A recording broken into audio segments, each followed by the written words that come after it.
Alright, let's take a look at the third DLC for New Vegas, Old World Blues. This DLC starts off like usual with the courier receiving yet another radio broadcast. This broadcast invites him to attend a premiere showing of a movie at a drive-in theater.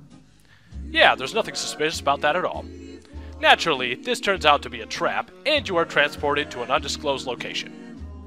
Upon waking, you find that your body seems to be heavier for some reason, and you have absolutely no idea where you are.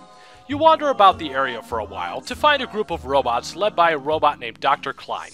These robots claim to be remnant intelligences of former scientists. They tell you that you are in the Big Empty, a large research facility that is still running after the war.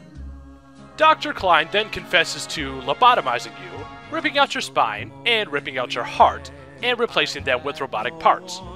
But you don't have much time to think about this, as your conversation is interrupted by Dr. Klein's rival, Dr. Mobius. Mobius, after a lengthy and threatening speech, disconnects, and then Dr. Klein asks you for your help in destroying his rival. In return, he promises to return your brain along with your other vital organs. So, the man who kidnapped you and ripped out your spine, heart, and brain wants you to do him a favor. He seems legit.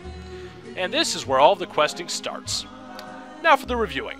The Big Empty is a fairly small area, but there are 35 locations to discover and 19 possible quests to complete, from upgrading the robotic appliances in your hub, to discovering a prototype stealth armor, and much more. You will also encounter some new types of enemies, such as lobotomized test subjects, cyber dogs, robotic scorpions, and more difficult versions of cazadors, spore plants, and robots. Before you leave the wasteland for the Big Empty, the game suggests that you'll be over level 15 to play, but the difficulty of the enemies varies depending on your current level. For instance, me being level 40 at the time made it much more difficult than it would have been if I had been level 15. Along with new enemies, you will also stumble across many new weapons, such as a proton axe, a sonic emitter, a new style of power fist, an antenna, and a machine gun with the brain of a dog. I'm just going to let that last one sink in for a bit. Like the other DLCs, this one raises the level cap by another 5 and adds the ability to obtain up to 14 new perks.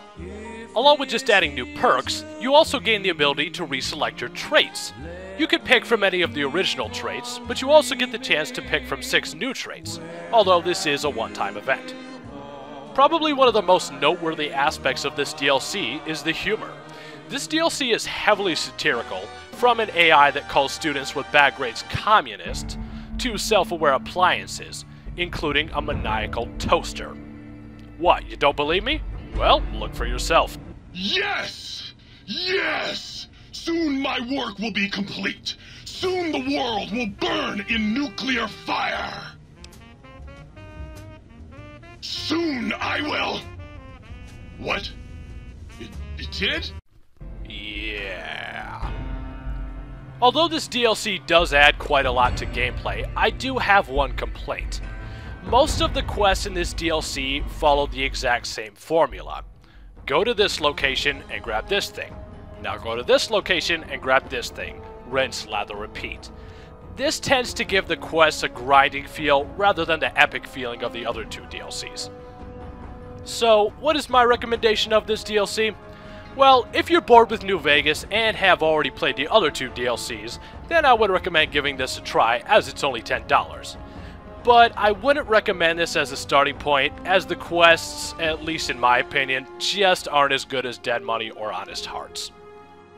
So, until next time, this has been eDog, making reviews for the Old World and New World alike. See you next time.